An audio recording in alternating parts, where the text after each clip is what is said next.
저는 음악을 참 좋아합니다. 평상시에도 음악을 많이 듣는데요. 부활절 시즌이 되면 여러분 보기와는 다르게 마태 바흐의 마태 순환곡 그런 거 듣습니다, 여러분.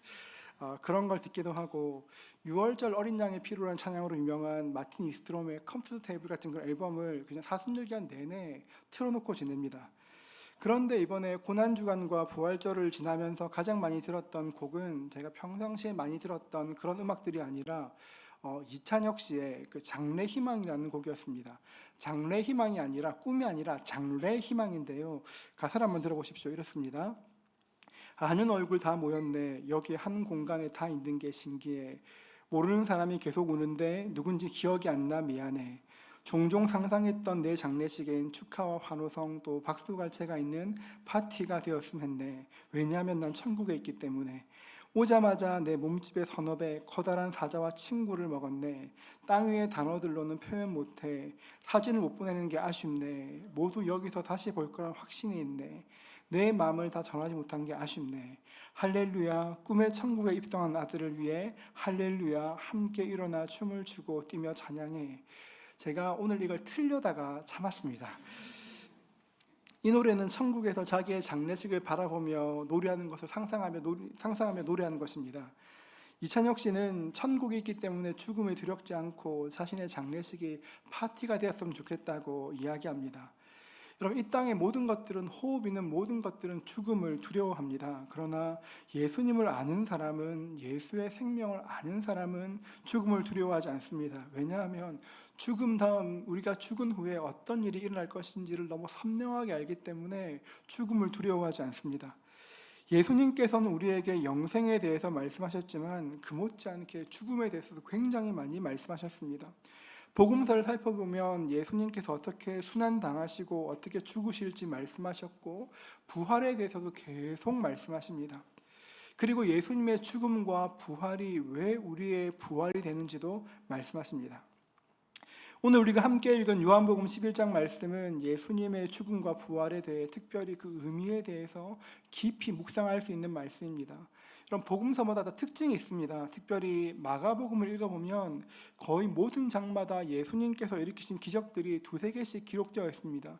굉장히 속도감 있게 기적 중심으로 말씀이 기록되어 있습니다. 재밌습니다. 그런데 요한은 복음서를 기록하면서 예수님의 수많은 기적들을 모두 기록하는 것이 아니라 많은 기적 중에 딱 7개만 소개합니다. 그리고 그것들을 기적이 아니라 표적이라 부릅니다. 표적은 그리스어로 세메이온이라고 하는데요, 우리말로 번역하면 표지판 같은 것입니다. 그러니까 요한복음에 등장한 7가지의 표적은 예수님께서 하나님의 아들이시다 이것을 보여주는 표지판과 같은 것입니다. 7개의 표적 중에서 나사로를 살리신 이 말씀은 모든 표적 중에서 하이라이트와 같습니다. 11장에서 죽은 나사로를 살리시고 12장에서 예수님께서는 십자가를 지기 위해서 예루살렘 안으로 들어가십니다. 그러니까 우리를 살리시기 위해서 십자가로 향하시는 예수님의 생명의 교차를 가장 극적으로 보여주는 말씀입니다. 1절 말씀이 이렇게 시작합니다. 어떤 병자가 있으니 이는 마리아와 그 자매 마르다의 마을 베다니에 사는 나사로라. 성경은 오늘 등장인물들을 차례차례 소개합니다. 병든 나사로와 누이인 마리아와 마르다를 소개합니다. 요한복음은 이들이 어떤 사람인지 조금 더 자세히 말하는데요, 3절을 보십시오. 이에 그 누이들이 예수께 사람을 보내어 이르되 주여 보시옵소서, 사랑하시는 자가 병들었나이다 하니. 여러분, 이들은 예수님을 사랑했고 헌신했습니다. 예수님도 이들의 사랑을 굉장히 기뻐하셨습니다. 예수님과 매우 가까운 사람들이었습니다. 사랑하시는 자가 병들었나이다, 간단하게 소식을 전해왔지만 나사로가 며칠 지나지 않아 죽은 것을 보면 굉장히 중한 병이었던 것 같습니다. 이 소식을 전하면서 이렇게 마리아와 마르다는 주님 곧 오시겠지 생각했을 것입니다. 6절 7절을 보십시오. 나사로가 병들었다함을 들으시고 그 계시던 곳에 이틀을 더 유하시고 그 후에 제자들에게 이르시되 유대로 다시 가자 하시니, 이렇게 말씀하십니다. 나사로가 병들었다는 것을 들으셨습니다. 그리고 바로 출발하신 것이 아니라 오히려 이틀을 더 머물러 계셨습니다. 이틀이 지난 후에 이렇게 말씀하십니다. 11절 말씀 보십시오. 이 말씀을 하신 후에 또 이르시되 우리 친구 나사로가 잠들었도다. 그러나 내가 깨우러 가노라. 예수님은 우리 친구 나사로가 잠들었다고 말씀하십니다. 죽었다고 말씀하시고 내가 나사로를 깨우러 간다고 말씀하십니다. 고려신학대학원 권혜생 교수가 쓴 요한복음 조석에 보면 이렇게 말하는데요. 요단강 동쪽 예수님이 머무셨던 바타네아 지역에서 베다니까지는 한 150km 정도인데 이는 건강한 성인이 약 4일 정도 걸려 도착할 수 있는 거리였다고 이야기합니다. 썩 멀지 않은 곳에 있었습니다. 그런데 예수님께서 이제 나사로가 죽은 후에 돌아오십니다. 예수님께서 이제 예루살렘 근처까지 왔다는 소식이 들려왔습니다. 20절 말씀 보십시오. 마르다는 예수께서 오신다는 말을 듣고 곧 나가 맞이하되 마리아는 집에 앉았더라. 예수님께서 오신다는 말을 듣고 마르다는 달려나가 예수님을 맞이하였습니다. 21절 보십시오. 마르다가 예수께 여짜오되 주께서 여기 계셨더라면 내 오라버니가 죽지 아니하였겠나이다. 마르다가 예수님과 만났습니다. 그리고 자기의 마음을 쏟아내기 시작합니다. 예수님, 주님께서 여기 계셨더라면 오빠가 안 죽었을 겁니다. 여러분, 지금 마르다의 말이 의미하는 것이 무엇입니까? 예수님, 왜 이렇게 늦게 오셨어요? 좀 더 빨리 오시지. 왜 늦게 오셨어요? 왜 주님은 우리가 원하는 시간에 오시지 않으십니까? 어쩌면 원망으로 탄식으로 말하는 것입니다. 마르다의 상한 마음도 묻어납니다. 우리도 이런 일을 겪을 때가 있습니다. 간절히 기도하는데 하나님께서 응답하시지를 않습니다. 이번 고난주간 부흥회 때 강사 목사님께서 말씀하시기도 하는데요. 목사님의 아내는 뇌출혈 때문에 식물인간으로 20년째 지금도 누워 계십니다. 목사님은 아내의 병을 고치기 위해서 간절히 기도하셨습니다. 금식하며 기도했습니다. 아내의 병을 고쳐주십사 간절히 기도하는데 하나님께서 말씀하셨습니다. 내가 너를 사랑한다. 지금 목사님이 원하시는 대답은 내가 너 아내를 고쳐줄게, 일으켜줄게 그런 답을 원하고 있는데 하나님은 전혀 다른 대답으로 내가 너와 함께하고 있잖아. 내가 너와 함께할게. 너를 사랑해. 여러분 이런 말을 들으면 하나님께서 왜 이러시나 싶을 때가 있습니다.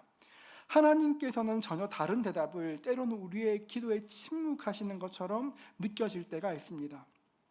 기도하지만 우리가 원하는 대답이 아닐 때, 때로 응답이 지체될 때 우리가 반드시 기억해야 될 것이 있는데요. 세 가지로 살펴보겠습니다. 첫 번째로 지체하신다는 것은 거절을 뜻하는 것이 아닙니다. 나사로의 누이들이 나사로가 병들었다가 소식을 전했을 때 예수님은 이틀을 더 머무셨습니다. 표면적으로 보면 마리아와 마르다의 부탁을 거절하신 것처럼 보입니다. 기도했지만 우리가 기도한 대로 응답되지 않을 때가 있습니다. 많이 섭섭합니다. 여러분 그런데 기억해야 될 것은 지금 응답되지 않았다고 해서 우리를 거절하시는 것은 아니라는 것입니다. 무엇을 부탁했을 때 거절당하면 굉장히 기분이 나쁩니다. 그런데 기억해야 될 것은 거절당했다고 해서 우리의 존재 자체가 거절당한 것이 아니라 우리가 기도한 것, 우리가 부탁한 것 그것만 거절당했다는 것을 알아야 합니다. 하나님께서 거절하시는 것은 그냥 거절하시는 것이 아닙니다. 여러분 우리도 세월 지나 보니까 경험하는 것이지만 그때 안 된 것들이 때가 되면 이런 이유가 있구나 깨달을 때가 있지 않습니까? 그런 것입니다. 세들백 교회 담임 목사님이시고 목적이 이끌 40일을 쓰신 릭 오렌 목사님은 평생 동안 간질로 고통받으셨습니다. 정말 열정적으로 사역하셨습니다. 그런데 때때로 예상치 못한 곳에서 발자기를 앓다면 참으로 절망스러웠다 말씀하십니다. 사역을 은퇴하실 때 했던 인터뷰 중에 그런 이야기가 있습니다. 약간 농담처럼 하신 말씀이긴 한데요. 목사님은 장례식을 인도할 때마다 이렇게 기도했다고 합니다. 하나님, 제가 지금 장례식을 인도할 때 넘어지지 않도록 도와주세요. 발작하지 않도록 도와주세요. 기도했다고 합니다. 하지만 아무리 기도해도 그 응답들이 잘 이루어지지 않았다고 말합니다. 하지만 자신의 간질 때문에 몸의 약함 때문에 오히려 하나님을 더 의지할 수 있었고 약한 사람들을 더 많이 이해할 수 있게 되었다 말씀하셨습니다. 거절당한 기도였지만 돌이켜보니 거절이 아니더라 이야기하는 것입니다. 바울도 그렇지 않습니까? 정확히 무엇인지는 모르지만 바울은 몸에 사탄의 사자, 육체의 가시가 있었습니다. 얼마나 고통스러웠으면 사탄의 사자라 표현했겠습니까? 그런데 여러분 하나님께서는 그 약함을 통해서 더 큰 비밀을 깨닫게 하셨습니다. 하나님께서 우리의 기도에 응답하시지 않으면 거절감을 느낄 때가 있습니다. 다시는 기도하기 싫어, 이런 마음 들 때도 있습니다. 하지만 그 순간에도 낙심하지 말아야 될 것은 하나님께서 우리보다 우리의 인생을 훨씬 더 잘 알고 계신다는 것입니다. 여러분, 그렇기 때문에 주께서 지금 당장 응답치 않으실 때 실망하기보다 오히려 하나님 앞에 더 겸손할 수 있어야 되는 것입니다. 두 번째로, 하나님은 사랑하는 사람에게 오히려 더디 응답하실 때가 있습니다. 참 이해하기 어려운데요, 하나님은 사랑하는 사람들에게 오히려 더 더디게 응답하실 때가 있습니다. 하나님께서는 아브라함을 사랑하셨습니다. 아브라함에게 너 내 친구야 말씀하셨습니다. 아들을 약속하셨습니다. 내가 큰 민족을 줄 것이라 말씀하셨습니다. 그런데 25년 걸렸습니다. 하나님께서 지체하실 때는 그냥 지체하시는 것이 아닙니다. 그 모든 과정을 통해 우리를 성숙하게 만들어 가십니다. 은혜 받을 그릇에 맞게 우리를 빚어 가시는 것입니다. 기다리다가 마음이 조급해질 때면 침착하게 기다려야 합니다. 히브리서 6장 14절과 15절 말씀인데요, 우리 같이 한번 읽도록 하겠습니다. 함께 읽습니다. 이르시되 내가 반드시 너에게 복주고 복주며 너를 번성하게 하고 번성하게 하리라 하였더니 그가 이같이 오래 참아 약속을 받았느니라. 이같이 오래 참아 약속을 받았느니라. 하나님께서 모세를 사랑하셨습니다. 이스라엘 구원자로 택하셨습니다. 그런데 이집트 왕궁에서 40년, 광야에서 40년, 총 80년의 시간을, 어떻게 보면 인생에서 가장 좋은 시간을 다 보낸 후에 허송한 뒤에 그때 사용하셨습니다. 이것이 하나님의 신비입니다. 기도할 때 하나님께서 더디 응답하시는 것은 우리를 사랑하지 않아서 그런 것이 아닙니다. 우리 인생을 바라보신 하나님의 계획이 있기 때문에 그렇습니다. 그렇기 때문에 기다리는 동안 우리가 해야 될 것은 그릇을 잘 준비해야 합니다. 하나님께 쓰임받은 사람들은 기다리는 동안 낭망하는 것이 아니라 하나님을 신뢰하며 미래를 준비했습니다. 하나님께서 우리 인생의 그릇을 빚어 가시면 놀라운 것은 빚은 만큼 반드시 우리 인생을 넘치도록 채우신다는 것입니다. 우리가 확신하는 것이 무엇입니까? 하나님은 좋은 분이라는 것입니다. 세 번째로, 하나님의 지체하심을 통해 하나님의 영광은 더욱더 크게 드러납니다. 때로 하나님께서 우리를 연약하게 만드십니다. 더 부족하게 만드시고 가난케 만드십니다. 많은 실패를 경험하게 하시고 때로는 내 인생에 더 이상 소망이 없다, 그런 때를 만날 수도 있습니다. 여러분, 정말 답답합니다. 나사로가 병들었을 때 예수님께 소식을 전하던 그때만 해도 아직 나사로는 살아있었습니다. 소망이 남아있었습니다. 그런데 예수님은 나사로가 죽은 지 나흘이 지나고 냄새가 날 때까지 기다리셨습니다. 이 일은 결국 큰 표적이 되었습니다. 나사로의 부활 사건은 예수님께서 부활하실 것에 대한 예고편이 되었고 예수님이 하나님이시라는 것을 증거하는 강력한 도구가 되었습니다. 인간적인 소망이 끝난 바로 그 자리에 하나님의 역사가 시작되는 것입니다. 우리는 언제나 하나님께 좋은 것을 기대합니다. 굿한 것을 기대합니다. 그런데 하나님께서는 우리 인생에 굿한 걸, 좋은 걸 주는 것이 아니라 베스트를 주고 싶어 하십니다. 그렇기 때문에 우리가 끝까지 해야 될 일이 있다면 끝까지 믿음을 가지고 하나님을 기대하며 바라보는 것입니다. 사실 우리는 정확히 말하면 응답을 기다리는 것이 아닙니다. 어떻게 응답하실까? 그 응답을 기다리는 것이 아니라 하나님의 선하심을 기다리고 하나님의 선하심을 바라봅니다. 그 선하심이 우리에게 주의 일을 이루게 하시기 때문에 그렇습니다. 다시 한번 21절을 보십시오. 마르다가 예수께 여짜오되 주께서 여기 계셨더라면 내 오라버니가 죽지 아니하였겠나이다. 예수님, 왜 이렇게 늦게 오셨습니까? 오빠가 죽은 지 벌써 나흘이 되었습니다. 이제 냄새도 납니다. 그런데 여러분, 이렇게 말합니다. 22절 보십시오. 그러나 나는 이제라도 주께서 무엇이든지 하나님께 구하시는 것을 하나님이 주실 줄을 아나이다. 이때 마르다는 예수님이 나사로를 살리실 것이다, 그런 믿음이 있었던 것이 아닙니다. 죽은 사람이 살아난다는 것은 우리가 할 수 있는, 상상할 수 있는 범위의 일이 아닙니다.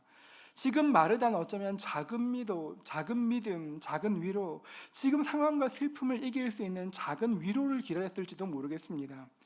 어떤 일이 일어날지 몰랐지만 한 가지 확신한 것이 있었습니다. 확신한 것은 예수님께서 오시면 무언가 어떤 일이 일어날 것이다, 기대하는 마음이 있었습니다. 마르다의 이야기를 들으시고 예수님께서 말씀하십니다. 23절입니다.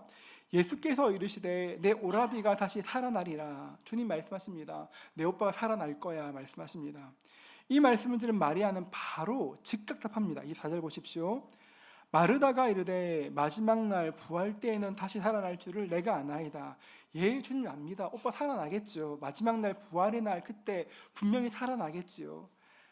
마지막 날 살아날 것입니다 말하는 그 고백은 사실 믿음의 고백이라기보다는 굉장히 힘없고 무기력한 주님 다 알아요 이렇게 말하는 것 같은 그런 고백입니다. 그런데 이 고백에 한 가지 진심이 있었습니다. 그게 뭐냐면 주님 마지막 날에 살리실 것을 제가 믿습니다. 지금은 아니지만 분명히 살리실 것 압니다. 그 믿음의 고백이 있었습니다. 그 말을 듣고 주님 말씀하십니다. 25절과 6절 말씀을 같이 한번 읽어볼까요? 우리 같이 읽습니다. 예수께서 이르시되 나는 부활이요 생명이니 나를 믿는 자는 죽어도 살겠고 무릇 살아서 나를 믿는 자는 영원히 죽지 아니하리니 이것을 내가 믿느냐. 나는 부활이고 생명이니 나를 믿는 자는 죽어도 살겠고 무릇 살아서 나를 믿는 자는 영원히 죽지 아니하리라. 내가 이것을 믿느냐. 주님 질문하셨을 때 마리아가 이렇게 답합니다. 27절 보십시오. 이르되 주여 그러하이다. 주는 그리스도시요 세상에 오시는 하나님의 아들이신 줄을 내가 믿나이다. 제가 이 말씀이 다 깜짝 놀랐습니다. 여러분 이 말씀 다시 보십시오. 우리 같이 한번 읽어볼까요? 같이 읽습니다. 이르되 주여 그러하이다. 주는 그리스도시요 세상에 오시는 하나님의 아들이신 줄 내가 믿나이다. 여러분 이 말 어디서 본 것 같지 않습니까? 여러분 어디서 봤을까요? 성경에서 봤겠죠 여러분. 어디서 봤을까요 여러분? 그렇죠 여러분. 마태복음 16장 16절은 이렇게 말합니다. 우리 같이 한번 읽겠습니다. 시몬 베드로가 대답하여 이르되 주는 그리스도시요 살아계신 하나님의 아들이시니이다. 마르다가 예수님의 수제자 베드로와 똑같이 고백합니다. 예수님이 베드로의 고백 얼마나 기뻐하셨는지 모릅니다. 예수님께서 이 고백을 너무 기뻐하시고 그 고백 위에 내 교회를 세우겠다고 말씀하셨습니다. 그런데 슬픔 가득한 마리아가 원망 가득한 마르다가 가장 중요한 그 순간 그 고백으로 주님께 나아갑니다. 주님께서 그리스도시고 살아계신 하나님의 아들이십니다. 방금 전까지 주님께서 여기 계셨으면 오빠 안 죽었을 텐데 말했던 그 입을 통해서 주님은 그리스도십니다. 하나님의 아들이십니다. 믿음으로 고백하였습니다. 여러분 이게 얼마나 놀라운 말씀인지 모릅니다. 예수님의 제자로 살아간다는 것, 사도라는 직분을 받았던 것들은 그들의 특별함으로 주어진 직분이 아닙니다. 여러분 예수님의 제자가 어떤 사람일까요? 예수님의 제자는 어떤 일에도 흔들리지 않는 강철 같은 믿음 가진 그런 사람들이 아닙니다. 우리와 똑같이 연약하고 흔들리기도 하고 실망하기도 하지만 그럼에도 불구하고 예수님 바라보고 예수께서 하나님의 아들이시라는 고백함으로 제자가 되었고 제자의 삶을 살았습니다. 사랑하는 이의 죽음 앞에 슬퍼하는 것은 당연합니다. 이루어지지 않는 소원 때문에 자주 낙심하는 것 당연합니다. 고난 앞에 흔들리는 것 당연합니다. 여러분 불안하고 두렵고 걱정스럽고 답답할 때가 있습니다. 그런데 그거 괜찮습니다. 사랑하는 사람의 장례식장에서 기절할 만큼 슬픔을 견디지 못해도 괜찮고 병세가 심상치 않다는 그 진단을 받고 불안함과 허무함에 주체할 수 없는 눈물을 흘릴 때도 괜찮습니다. 주님께서 내 도움이신 것 압니다. 여호와 이레이신 것도 압니다. 다 알지만 사업이 어려우면 잠을 이룰 수가 없습니다. 자식이 힘들어하면, 아이가 힘들어하면 모든 것을 잃을 것처럼 마음이 괴롭고 힘듭니다. 여러분 그런데 그래도 괜찮습니다. 예수님께서 우리에게 말씀하시는 것이 무엇입니까? 우리에게 언제나 너는 예수 믿으니까 언제나 평온한 상태를 유지해야 돼. 그건 말씀하시는 것이 아닙니다. 예수님께서 원하시는 건 딱 한 가지입니다. 너 그럴 수 있어. 슬퍼할 수 있지. 힘들어할 수 있지. 다 괜찮아. 그런데 어떤 일이 있어도 너 나만 바라봐야 해. 주님 말씀은 그것입니다. 나만 바라봐야 해. 제자들처럼 마르다처럼 어떤 형편에 처한다고 해도 낙심한다고 해도 주님께만 답이 있음을 알고 내 마음은 두렵고 떨리지만 사실 이렇게 말하지만 확신도 없지만 그럼에도 불구하고 주님이 일하실 것이라고 주님 도우실 것이라고 작은 믿음 붙들고 나가면 주님께서 그 작은 믿음 가지고 우리 가운데 믿음의 일들을 이루어 가시는 것입니다. 마르다가 근사한 이유가 뭔지 아십니까? 그 어려운 때 그래도 주님 바라보고 있었습니다. 마르다는 예수님께서 오신다는 소문을 듣고 나가서 맞이하였습니다. 그런데 마리아는 여전히 집에 있었습니다. 여러분, 마리아는 굉장히 신앙 좋은 사람들의 상징 같은 사람 아닙니까? 마리아는 정말 예수님 사랑했습니다. 예배하는 것도 좋아했고 말씀 듣는 것도 좋아했습니다. 예수님 너무 사랑해서 자기가 가진 것 중에 가장 소중한 것 향유를 깨어 드릴 만큼 열심히 섬겼습니다. 그런데 생각지 못한 시험을 만났습니다. 오빠가 죽었습니다. 그리고 어떻게 해야 될지를 몰라 넋놓고 주저앉아 있었습니다. 4절을 보십시오. 4절 상반절은 이렇게 말합니다. 예수께서 들으시고 이르시되 이 병은 죽을 병이 아니라, 주께서 나사로의 병을 듣고 이 병 죽을 병 아니라 하셨습니다. 여러분, 죽을 병 아니라 하셨습니다. 그런데 오빠가 죽었습니다. 하나님께서 약속의 말씀을 주셨습니다. 이렇게 할 것이라 말씀을 주셨습니다. 그런데 그 말씀이 이루어지지 않습니다. 말씀이 죽은 것만 같습니다. 예수께서 믿어지지가 않습니다. 예수께서 오신다는 이야기를 들었습니다. 그런데 그 집 밖으로 나가서 주를 맞이할 수가 없었습니다. 나사로는 죽음이라는 좁은 공간에 죽은 채로 갇혀 있었지만 마리아는 또 다른 공간, 집안이라는 작은 공간에 스스로 갇혀 있었습니다. 예수님에 대한 원망이 있었습니다. 실망이 있었습니다. 예수님, 제가 예수님 사랑하시는 거 아시지 않습니까? 제가 얼마나 열심히 섬겼는지 아시지 않습니까? 왜 그런데 주님, 내가 정말 사랑하고 열심히 섬겼는데 왜 주님께서는 그 약속대로 이루지 않으십니까? 전 주님이 싫습니다. 멀리 계신 거 아니었지 않습니까? 그런데 가장 필요할 때 왜 주님 오시지 않으셨습니까? 예수님, 사실 저 지금 별로 주님 안 만나고 싶습니다.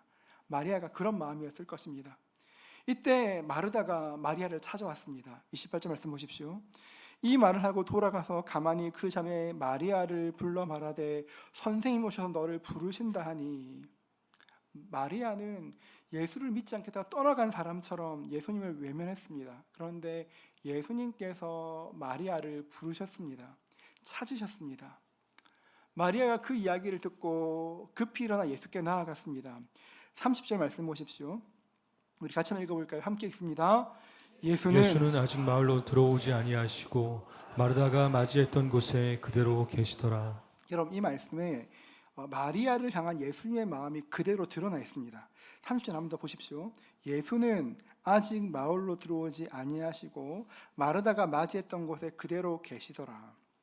예수님은 마르다가 올 때까지 그 자리에 그대로, 마리아가 올 때까지 그 자리에 그대로 계셨습니다.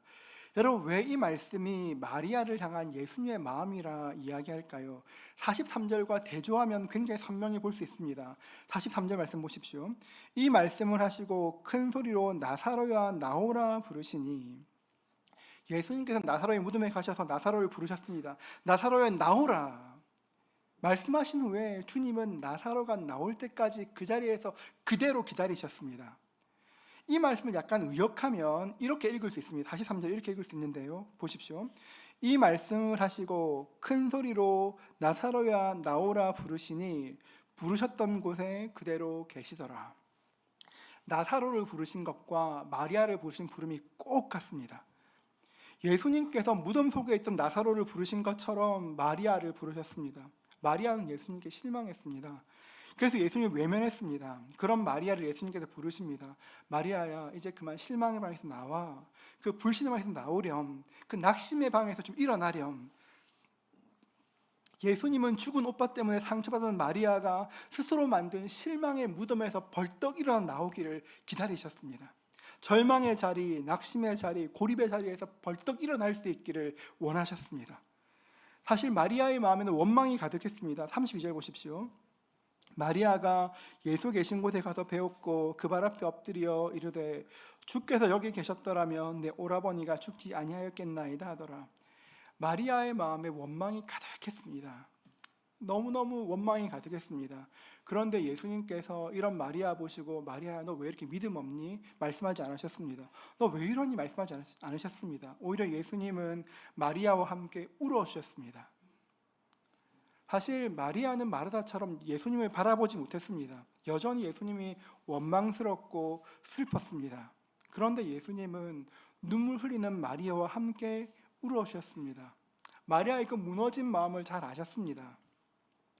함께 울 때 어떤 소리가 들려왔습니다. 37절 말씀 보십시오. 그중 어떤 이는 말하되 맹인의 눈을 뜨게 한 이 사람이 그 사람은 죽지 않게 할 수 없었더냐 하더라. 사람들이 조롱하는 소리가 들려왔습니다. 우리도 이런 얘기 들을 때 있지 않습니까? 저 사람 진짜 예수 열심히 믿는다던데 어떻게 저런 일을 당할 수가 있지? 교회 열심히 나간다는 왜 저렇게 어려운 일만 일어나? 예수 믿는 별 수 없네. 이런 이야기 들을 때가 있습니다.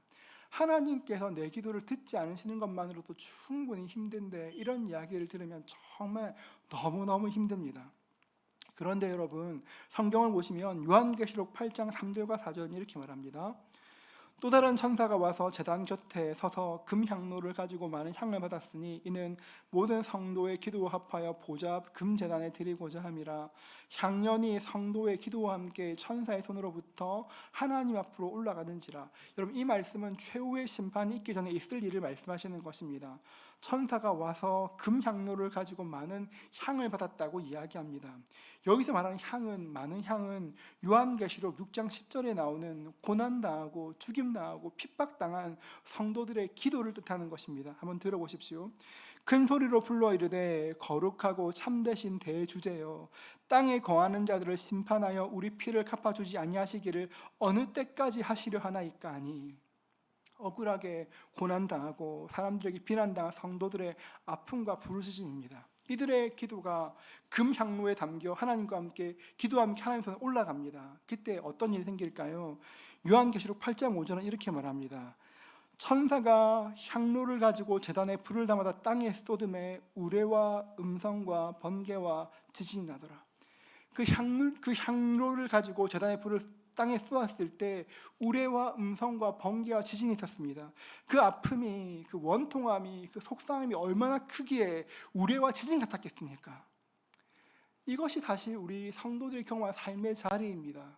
우리 삶의 현장입니다. 우리가 겪고 있는 죽음 같은 자리에서 주님께서 말씀하십니다. 요한복음 11장 25절과 6절인데 우리 같이 한번 읽도록 하겠습니다. 함께 읽습니다. 예수께서 이르시되 나는 부활이요 생명이니 나를 믿는 자는 죽어도 살겠고 무릇 살아서 나를 믿는 자는 영원히 죽지 아니하리니 이것을 내가 믿느냐. 나는 부활이요 생명이니 나를 믿는 자는 죽어도 살겠고 무릇 살아서 나를 믿는 자는 영원히 죽지 아니하리니 이것을 내가 믿느냐. 주님께서 물으십니다. 몇 년 전에 있었던 이야기입니다. 제가 제야반 MT 중이었는데요. 교회에서 급한 전화가 왔습니다. 어느 권사님께서 교통사고 당하셨다 연락이 왔습니다. 들어보니 남편 집사님과 함께 동네 산책하려고 나와서 횡단보도 앞에 서 있었습니다. 근데 그 남편 집사님은 잠깐 편의점에 간 사이에 큰 SUV 차량이 권사님을 향해 돌진해 왔습니다. 그 차는 권사님과 충돌하였고 권사님은 차 밑에 깔렸습니다. 그 순간 어디서 나타난지 모르지만 주변에 있던 10여 명의 사람들이 달려와서 그 차를 번쩍 드러내고 권사님을 차 밑에서 꺼냈습니다. 그런데 권사님은 병원에 옮기시는 중에 소천하셨습니다. 이 사고가 워낙 큰 사고라 저녁 뉴스에 나올 만큼, 전국 뉴스에 나올 만큼 큰 사건이었습니다. 알고 보니 가해자는 만취 상태에서 운전했고 혈중 알코올 농도가 0.45 정도 되었는데 이게 소주 8병을 마시고 운전한 것이라고 합니다. 온 교회가 슬픔 가운데 장례를 치루었습니다. 발인 예배를 마치고 상주가 권사님의 큰딸이 인사했습니다. 아직 40이 안 된 딸이고 지방 국립대에서 법대 교수로 일하는 딸이었습니다. 그런데 너무 충격이 심해 장례 기간 내내 제대로 먹지도 못하고 잠도 자지 못하고 말도 제대로 못한 그런 딸이었습니다. 상주 인사 때 그 딸이 울먹거리며 일어나 성도들에게 인사하였습니다. 이렇게 말했습니다. 나이가 이만큼 먹었지 할 줄 아는 건 하나도 없었는데 교회 분들이 아니셨다면 장례를 과연 치를 수 있었을까 합니다. 그동안 도와주신 권사님 집사님들께 정말 감사드립니다. 그렇게 한참 울었습니다. 그리고 이야기를 이었습니다. 어머니가 차에 깔리고 난 후에 10여 명의 사람들이 달려와서 차를 들고 어머니를 꺼내었다는 이야기를 들었습니다. 도와주신 덕분에 어머니의 시신이 많이 상하지 않았던 것 같습니다. 저는 우리 가정에 고통을 준 가해자 한 명을 원망하며 사는 것이 아니라 그 순간 어머니를 위해 달려오셨던 10여 분의 사람들을 기억하며 저도 그런 인생 살기 위해서 노력하겠습니다. 저의 아버지와 가정을 위해 기도해 주십시오. 이렇게 부탁하며 상주 인사를 마쳤습니다. 어머니의 교통사고 소식을 듣고 장례를 치르기까지 얼마나 힘들었을까요, 여러분? 이해할 수 없고 이해되지 않는 일을 겪었습니다. 한동안 그 큰 충격으로 아무 말도 못했고 아무 생각도 못했습니다. 그런데 그 상황에서 어머니를 숨지게 했던 그 운전자 한 사람이 아니라 어디서 왔는지 모르지만 그 차를 번쩍 들어주었던 10명을 생각하며 감사하기를 선택하는 그 순간 그 무덤 같은 마음에서 벌떡 일어나 나올 수가 있었습니다. 우리 삶에 이해할 수 없는 일이 생길 수가 있습니다. 갑자기 실직을 하기도 하고 관계에 어려움이 생기기도 하고 몸에 이상이 생길 수도 있습니다. 참 괴롭고 힘든 일입니다. 그러다 보면 마리아처럼 자신이 만든 무덤에 갇혀 도무지 움직이지 못하는 사람들이 있습니다. 사실 이런 일을 겪으면 겪는 일 자체도 힘들지만 사람들이 말하는 그 말소리가 정말 듣기 싫습니다. 정말 말을 듣기 싫습니다. 그런 우리에게 주님께서 말씀하십니다. 마리아야 나와봐. 골방에 있지 말고 거기 있지 말고 좀 나와봐. 주님께서 부르시고 초청하십니다. 그리고 말씀하십니다. 요한복음 11장 25절과 26절에 이렇게 말합니다. 같이 한번 고백할까요? 함께 읽습니다. 예수께서 이르시되 나는 부활이요 생명이니 나를 믿는 자는 죽어도 살겠고 무릇 살아서 나를 믿는 자는 영원히 죽지 아니하리니 이것을 내가 믿느냐. 예수님께서 죽음에서 일어서셨기에 우리도 일어설 수 있습니다. 어떤 자리에 있어도 괜찮습니다. 주저앉아 있고 밖으로 나가기 싫어도 괜찮습니다. 주님의 음성을 들으십시오. 나는 부활이요 생명이니 나를 믿는 자는 죽어도 살겠고 무릇 살아서 나를 믿는 자는 영원히 죽지 아니하리라 말씀하신 그 말씀을 듣고 일어나면 살게 되는 것입니다. 부활절이 어떤 날일까요, 여러분? 부활절은 우리에게 주님께서 살아나라고 말씀하시는 날입니다. 살라고 말씀하시는 날입니다. 주저앉아 있고 원망하고 낙심하는 것이 아니라 힘 빠져 있는 것이 아니라 살라고 새 힘 얻으라고 주님 때문에 새 힘을 얻고 좀 일어나 보라고 번쩍 일어나라고 주님께서 우리에게 말씀하시는 날입니다. 이 부활의 자리, 주의 음성을 듣고 벌떡 일어나 생명의 자리로 나아가는 저와 여러분 되실 수 있기를 주님의 이름으로 축복합니다.